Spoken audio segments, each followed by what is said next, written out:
আম্মুকে বলতেছিলাম যে আম্মু ডিম খাবো, 4টা ডিম একটু গ্যাসে একটু গরম মানে সিদ্ধ বসায় দাও। আম্মু বলছে 4টা ডিম একসাথে খাবা, এত খাইলে তো একদম মানে কোলেস্টেরলের প্রবলেম হবে, তুমি মইরা যাবা, তখন কি হবে? মানে তখন এমন জিদ উঠছে, তারপরে আমি বলছি কেন, আমি খাইলে সমস্যা কি, আমি 1 কেসও খাইয়ে ফেলতে পারবো। পরে আম্মু বলছে যাও গা 1 কেস সেদ্ধ দিয়ে তারপরে খাও গা। তারপরে আমি কী করছি জানো, 1 কেস ডিম নিয়া, মানে বাসায় তো সবসময় ডিম থাকে, ডিম নিয়ে মানে নতুন একটা কড়াইতে সেদ্ধ দিয়া এই যে বাহিরে নিয়ে আসছি, এখন শুইলা এগুলো সবগুলা বসে বসে খাবো আমি আর জান্নাতুল, বুঝছো? জান্নাতুল তো অলরেডি একটা খাওয়া শুরু করে দিয়েছে তোমরা দেখতে পাচ্ছ ভিডিওতে লক্ষ্য করলে। আর ডিমগুলো মনে করো যে ভালো মতো মনে হয় সিদ্ধও করতে পারি নাই, না কি ওই সাল্লাম আবু জানে, সুলতে গেলে অর্ধেক অর্ধেক সিলে যাইতেছে। মানে আমার কথা হচ্ছে যে আমি এইটা করব, আমার ডিসিশান, আমার সিদ্ধান্তর পরে যদি কেউ, সে যেই হোক না কেন, মানে অন্য মতামত দিতে আসে যে এইটা না এটা এরকম না সেরকম, আমার খুব জিদুইটা যায়, বুঝতে পারছো? এই যে তারপরে কি করলাম, 1 কেস ডিম, আমাদের সবসময় তো 100 200 300 400 এরকম ডিম কিনে মানে একসঙ্গেই রেখে দেয় যারা বিক্রি করতে আসে, বা দোকান থেকে যদি নিয়ে আসা হয় একবার, ওরা জানে যে আমরা অনেক ডিম কিনি, কারণ আমার একারই তো খাইতে অনেক বেশি লাগে, বুঝছো? আর বাসার সবাই তো খায়।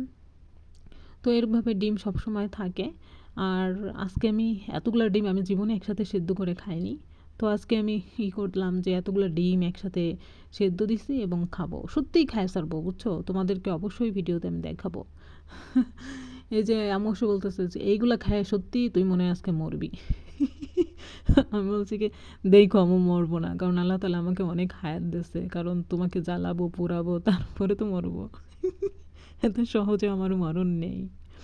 এদিকে জান্নাতুল একটু লবণ নিয়ে আসছে, ও লবণ খেতে অনেক বেশি পছন্দ করে, আবার একবার আসতেছিল একবার যাইতেছিল। আর ফাইজান এখানে আসবে, ফাইজান আসার জন্য তো চিল্লাচিল্লি শুরু করছে। তো ফাইজানের আম্মা ওকে আসতে দিচ্ছে না, ওকে কি জানি একটু খাওয়াবে চেষ্টা করতেছিল, কিন্তু ও সেটা না খেয়ে ও এখানে এসে মজা করবে। আর জান্নাতুল আসছে আর ও আসবে না, এটা কি হবে? ও এটা মানিয়ে নিতে পারতেছে না, বুঝছো? জান্নাতুল কোথায় থেকে জানি ময়লা সয়লা মাখাইয়া তারপরে আসছে কি কি জানি। আর এদিকে খুব সুন্দর করে দেখো লবণ একটু একটু ভরায় ভরায় কত সুন্দর করে খাইতেছিল, মাশাল্লাহ। মামুনিটার জন্য একটু দোয়া করবা, মামুনি হচ্ছে আমার আমার প্যান্টের সঙ্গে ও প্যান্ট ম্যাচিং করে পরছে ও ও অনেক খুঁজে টুইজে এই প্যান্টটা ম্যাচিং করতে পারছে, বুঝছো? বলছে কি হচ্ছে, মা দাঁড়াও, তুমিও তুমি যে প্যান্ট পরছো ওরকম একটু ম্যাচিং করে আসি। তারপরে ও হচ্ছে যে ছোটোকে দিয়ে একটু ম্যাচিং ট্যাচিং কইরা তারপরে আসছে। তারপরেও ভালো করে হয়নি, যতটুকু হয়েছে বলছে ম্যাচিং হয়েছে, আমি বলছি হ্যাঁ হয়েছে।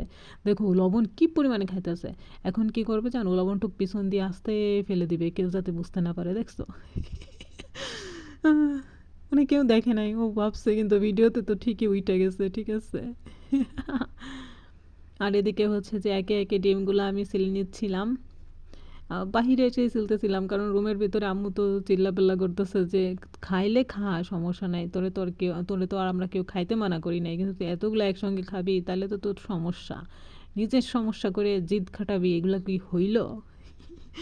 আমি এরকমই, বুঝছো? হাবাইত্যা, ওই যে গ্রাম্য ভাষায় কথায় আছে যে হাবাইত্যারে শাকের পুই দেখাইতে হয় না। এই দেখো পিছনে কিন্তু জান্নাতুলের গাড়ি রিক্সা আছে, বুঝছো? জান্নাতুল ওইটা আবার দেখতেছিল, আবার আসতেছিল যাইতেছিল। এই যে ডিমগুলো না কেমন জানি দুই একটা একদম খোসা মোসা সহ উইঠা যাইতেছিল, এই যে আবার তোমাদেরকে দেখাইতেছিলাম। তো একে একে ফাইনালি হচ্ছে আমি অনেকগুলা একসঙ্গে সিদ্ধ করে ফেলেছি, আর এই যে সুলে ফেলেছি। এই দেখো কতগুলা, মনে হয় 30টা না 25টা এরকম, 30টাই হবে। তো এখানে এখন আমি খাওয়া স্টার্ট করতেছি।